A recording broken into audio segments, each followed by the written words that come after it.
Bienvenue dans le débat. Aujourd'hui, nous allons confronter nos perspectives sur un enjeu qui a complètement redessiné notre quotidien. Imaginez que la suppression de votre trajet quotidien, autrefois perçu comme la libération ultime, soit en réalité, disons, le début d'une nouvelle forme d'enfermement. Ah, c'est une entrée en matière plutôt dramatique. Absolument, mais justifié. Le monde où le bureau a colonisé la table du salon n'est plus une anomalie temporaire. C'est aujourd'hui la norme incontestable pour des millions de personnes. Et la question n'est plus de savoir si nous devons télétravailler, mais de comprendre ce que cette mutation fait réellement à nos cerveaux, à nos entreprises et bien sûr à notre tissu social. Tout à fait. C'est le cœur du problème. Voilà, donc je soutiens pour ma part que le télétravail est un puissant catalyseur d'efficacité et d'épanouissement professionnel grâce à la flexibilité totale qu'il instaure. Et de mon côté, je défendrai l'idée selon laquelle cette promesse de liberté masque en réalité un paradoxe redoutable. C'est une dynamique menant tout droit à la surcharge invisible et à un isolement profond. Eh bien, le cadre est posé. D'ailleurs, à ceux qui nous écoutent, avant même d'entrer dans nos arguments, dites-nous rapidement dans les commentaires votre préférence initiale, plutôt présentielle ou distancielle. On est curieux de voir de quel côté penche l'audience. Oui, ce sera intéressant de voir si on arrive à les faire changer d'avis. Exactement. Alors, entrons immédiatement dans la mécanique de cette révolution. Il convient de souligner en premier lieu une donnée très percutante de notre matériel d'analyse. L'étude de Global Workplace Analytics démontre que les télétravailleurs sont, écoutez bien, 35 à 40% plus productifs. Ce sont les chiffres, en effet. Et ce n'est pas une simple marge d'erreur, c'est un bond structurel. L'open space traditionnel est en fait une véritable usine à interruption. En éliminant le collègue qui surgit à votre bureau toutes les 5 minutes, on atteint enfin le fameux travail en profondeur. Le cerveau n'a plus à subir ce coût cognitif exorbitant du changement de contexte. Ces chiffres sont spectaculaires, certes, mais force est de constater qu'ils mesurent surtout l'abattage de tâches individuelles. Comment ça? Eh bien, ils ne mesurent pas la création de valeur systémique. Vous décrivez le cerveau comme un simple processeur algorithmique qu'il faudrait isoler pour qu'il calcule plus vite. Or, une entreprise n'est pas une chaîne de montage. L'absence d'interruption favorise la concentration pure, je vous l'accorde. Néanmoins, elle éradique simultanément la sérendipité. La sérendipité. Vous voulez dire le simple bavardage à la machine à café? Je vous arrête, c'est un peu léger comme argument. Non, non, attendez. Il serait extrêmement réducteur de penser que ce ne sont que de simples bavardages. La machine à café agit comme, disons, un réseau de routage d'informations informelles. C'est là que se résolvent les micro-problèmes avant même qu'ils ne nécessitent une réunion officielle. Je vois ce que vous voulez dire, mais En isolant chaque travailleur derrière son écran à domicile, on optimise une tâche A vers un point B, oui, mais on ralentit drastiquement la résolution de problèmes complexes. L'isolement devient un goulot d'étranglement pour la pensée divergente, voyez-vous. c'est un argument élégant, mais il repose sur l'idée que nous serions incapables de recréer cette pensée de manière asynchrone. Puisque vous parlez d'isolement et de ralentissement, retournons le prisme, si vous le voulez bien. Allez-y. Ne pensez-vous pas que la flexibilité horaire compense largement l'absence de ce tuteur physique qu'est le bureau? Laissez-moi vous proposer une autre lecture. Le bureau imposait un rythme unique, de 9 heures à 17 heures. Le fameux rythme classique, oui. Voilà, à des organismes totalement divers. Le télétravail permet à l'employé d'aligner enfin son travail sur son horloge biologique, sur son propre rythme optimal, qu'il soit du matin ou du soir. Sur le papier, oui, cette souveraineté temporelle est fascinante. Aligner le travail sur le chronotype devrait théoriquement produire des travailleurs plus heureux. Cependant, en observant la réalité matérielle, je ne peux pas souscrire à cet optimisme. Pourquoi donc? Qu'est-ce qui bloque? Parce que cette liberté théorique omet la mécanique insidieuse de la procrastination et de la distraction domestique. Lorsque l'employé est chez lui, il n'est pas dans un vide stérile. Il est entouré de signaux d'appel domestiques. Des signaux d'appel domestique, précisez votre pensée, s'il vous plaît. Je parle de la fameuse charge mentale hybride. Le cerveau d'un télétravailleur qui rédige un rapport est simultanément sollicité par, disons, la vision du linge à plier ou la vaisselle dans l'évier. C'est ce que la psychologie appelle l'effet Zeigarnik. Notre cerveau reste fixé sur les tâches inachevées. Ah, l'effet Zeigarnik, oui. Exactement. et la priorité professionnelle se dilue totalement dans l'exigence domestique. La liberté finit par être cannibalisée. Je saisis le mécanisme, mais permettez-moi de vous opposer une objection. Ce que vous décrivez là n'est pas un défaut inhérent au télétravail, c'est un déficit de méthode.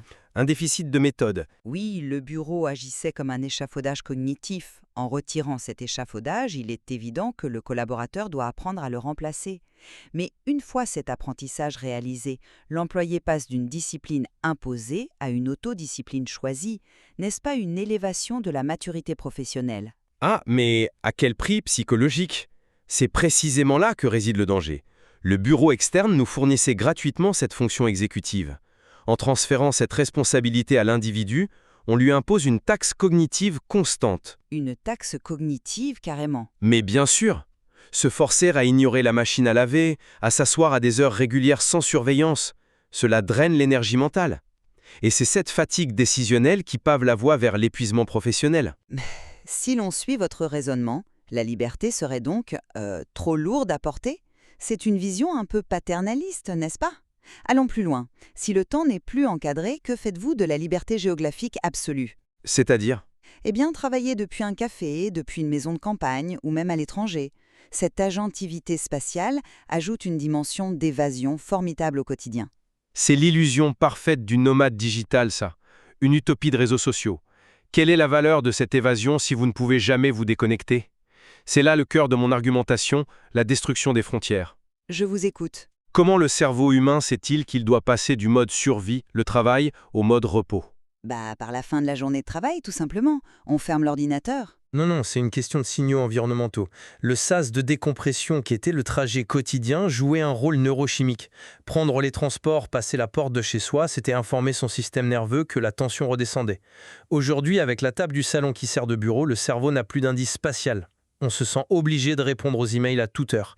Le risque de burn-out explose. C'est vrai que la frontière est floue. D'ailleurs, c'est une excellente question pour nos auditeurs. Vous qui nous écoutez, arrivez-vous réellement à éteindre votre ordinateur et ignorer vos emails le soir? Dites-le nous en commentaire. On veut vraiment savoir. Je parie que la majorité n'y arrive pas. On verra bien les réponses. D'ailleurs, je fais une toute petite pause dans notre échange. Si vous trouvez ce débat intellectuel utile, n'hésitez pas à vous abonner et à le partager avec d'autres apprenants ou collègues. Absolument. Et profitez-en pour partager avec nous dans les commentaires quelles sont les plus grandes difficultés que vous rencontrez dans votre apprentissage du français, notamment pour argumenter à l'oral comme nous le faisons aujourd'hui. D'ailleurs, si vous souhaitez obtenir le PDF intégral de cet échange pour étudier notre vocabulaire, demandez-le nous simplement en commentaire et nous vous l'enverrons. Une excellente ressource pour maîtriser les connecteurs logiques. Tout à fait. Alors, je reviens à votre argument sur l'épuisement. Vous parlez du trajet comme d'un sas de décompression. Mais vous occultez délibérément l'autre face de la médaille. Laquelle? Ce même trajet, pour la majorité des travailleurs urbains, c'est la principale source de stress de leur journée. Vous parlez d'épuisement professionnel, mais force est de constater que s'épargner 2 heures d'embouteillage ou de transport en commun bondé par jour, c'est un gain net pour la santé mentale, n'est-ce pas, Auris? Certes, l'heure de pointe était une épreuve, je ne le nie pas. Toutefois, la disparition totale de ce trajet a engendré un double impact dramatique sur la santé, pointé par notre source. D'abord, une sédentarité accrue. La sédentarité. Oui, l'absence totale de mouvement. Du lit au bureau, il n'y a que 10 pas. Et ensuite, un sentiment de solitude profond. Le télétravailleur évolue dans un silence assourdissant qui affecte considérablement sa santé mentale à long terme. Je comprends ces constats alarmants.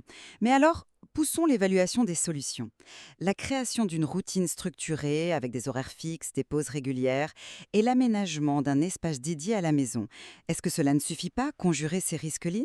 C'est essentiel, je l'admets, tout comme les pauses café virtuelles pour recréer du lien social. Néanmoins, cela requiert une discipline de fer que le bureau imposer naturellement. Et pire encore, face à cette invisibilité, l'employé tombe dans le présentéisme digital. C'est-à-dire? L'obligation de montrer qu'on est en ligne. Exactement. Puisqu'il n'est plus visible, le salarié surcommunique pour prouver qu'il travaille. Il répond dans la seconde, multiplie les réunions inutiles. C'est ce qui court-circuite le droit à la déconnexion. C'est très juste. Le présentéisme digital remplace le présentéisme physique. Et il y a un autre aspect qu'il faut souligner, c'est la dimension de justice sociale. Ah oui. La liberté géographique, c'est formidable pour un cadre supérieur avec une pièce dédiée et un jardin, mais pour le jeune actif dans un appartement exigu qui travaille sur son lit, la confusion des espaces est totale. Tous les travailleurs ne sont pas égaux face à cette pratique. Je vous rejoins entièrement sur ce point. Nous avons externalisé les coûts de l'infrastructure vers le salarié. En fin de compte, et pour prendre un peu de recul, comme lors d'une vraie épreuve de synthèse, le succès du télétravail ne dépend-il pas davantage de la discipline individuelle que de l'organisation de l'entreprise? Si je dois résumer ma position, je dirais oui. C'est une opportunité formidable, mais qui requiert des limites extrêmement strictes, physiques, temporelles et digitales. Sans cette discipline pour remplacer le cadre de l'entreprise, cela se transforme très vite en fardeau. Et pour ma part, pour conclure, je dirais que les bénéfices en termes de flexibilité et de productivité brute sont indéniables, à condition, bien sûr, de réinventer consciemment nos rituels sociaux et notre déconnexion. Nous balbutions encore avec cet outil. C'est un équilibre très précaire que chacun doit ajuster, employeur comme salarié. Exactement. Le sujet recèle encore de nombreuses nuances à explorer. La vérité se trouve sans doute quelque part entre nos deux postures. À l'auditeur de forger sa propre conviction. Tout à fait, et c'est là-dessus que nous allons nous quitter. N'oubliez pas notre question du jour sur votre équilibre vie pro et vie perso en télétravail. Et n'hésitez pas à nous demander le PDF de cette émission dans les commentaires. Abonnez-vous et partagez si cet échange vous a plu. Merci de nous avoir accompagnés dans cette réflexion. À très bientôt pour de nouvelles explorations intellectuelles dans d'autres éditions de notre émission. Au revoir. Au revoir.